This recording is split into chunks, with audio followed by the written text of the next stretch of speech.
Pessoal, tudo bem com vocês? Cheguei agora, né? Dia a dia corrido aqui das nossas vistorias. E hoje eu queria esclarecer um questionamento que volta e meia aparece ou por aqui, ou nos grupos, nos comentários, né?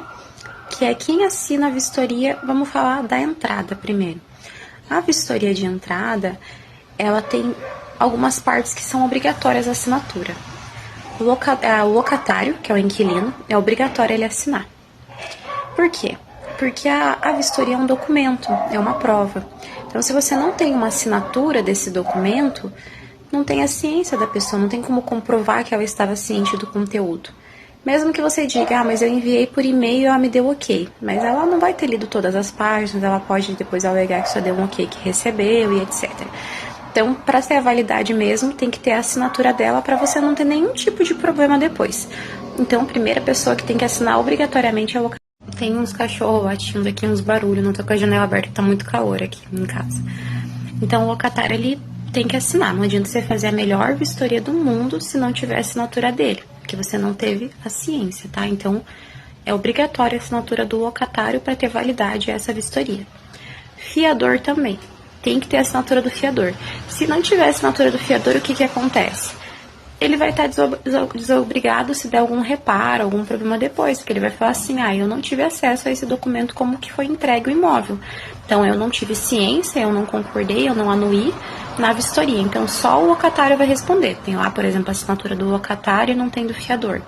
Então, nesse caso, o locatário vai responder, porém, se eu não conseguir cobrar dele, porque ele não pagou, o fiador não vai conseguir ser cobrado, porque ele não anuiu, ele não aceitou esse documento. Não tem a assinatura dele na vistoria, tá? Aí nós temos a outra parte, que é o locador ou a imobiliária que está representando. Um dos dois tem que assinar a vistoria também, porque é duas partes, né, o contrato.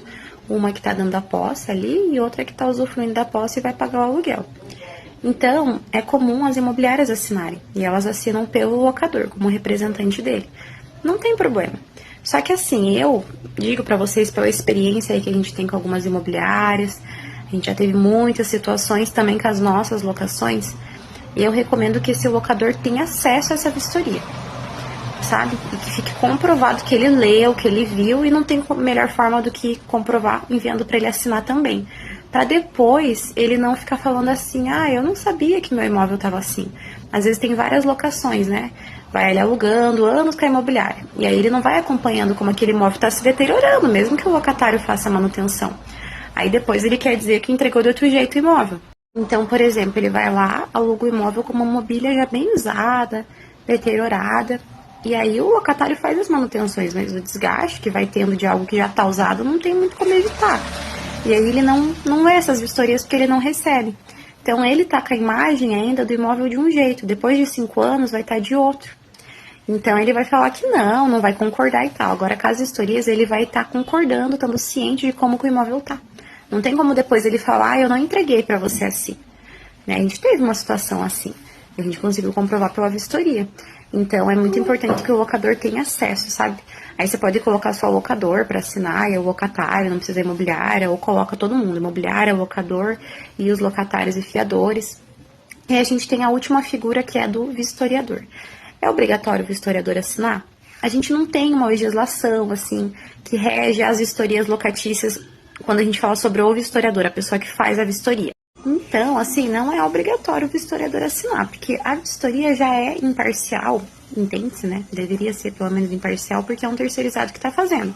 Lá na vistoria vai estar os dados de quem está fazendo e tudo mais. Então, assim, não há uma obrigatoriedade de assinar, mas se quiser também não tem problema, entendeu? Assinar. E tem muitas vistorias que eu faço que as imobiliárias pedem para eu não assinar, porque acaba gerando mais um processo. Às vezes eu tô na correria ali, fazendo vistoria, e eu tenho que parar para abrir e-mail e assinar. E às vezes eu não consigo na hora que eles querem. Locação é assim, é rápido, né? Eles precisam de tudo rápido. Então no começo eu assinava de uma imobiliária, por exemplo. Hoje eles já não pedem para eu assinar por causa disso. Nem sempre eu vou conseguir estar disponível a hora que eles querem, né? Não tem, às vezes aí tem que editar. Coloquei errado o nome do locatário. Aí lá vai editar e tem que mandar de novo para assinatura. Aí um contesta alguma coisa, aí outro, sabe? Então, muitas vezes pela dinâmica, né? Pela agilidade, o pessoal não pede a assinatura do vistoriador, mas não é obrigatório. A única coisa que tem que tomar cuidado daí é muito questão de editar a vistoria. A gente teve uma experiência um tempo atrás de uma empresa que queria as nossas vistorias, a gente foi lá e fez, e depois queriam que editasse, queria que mandasse num modelo editável para eles editar a vistoria. Aí eles tinham lá os motivos deles e tudo, que eram questões de ajuste, coisas que eles podiam solicitar que a gente faria o ajuste, sabe? São coisas que não iam interferir na imparcialidade ou ali nas informações, nas veracidade das informações. Mas era muito estranho, que eles queriam porque queriam editar a vistoria e ainda queriam mandar pra gente assinar. Né? Então, assim, no fim não precisou, porque a gente conseguiu resolver lá, mas é só tomar cuidado com isso, né?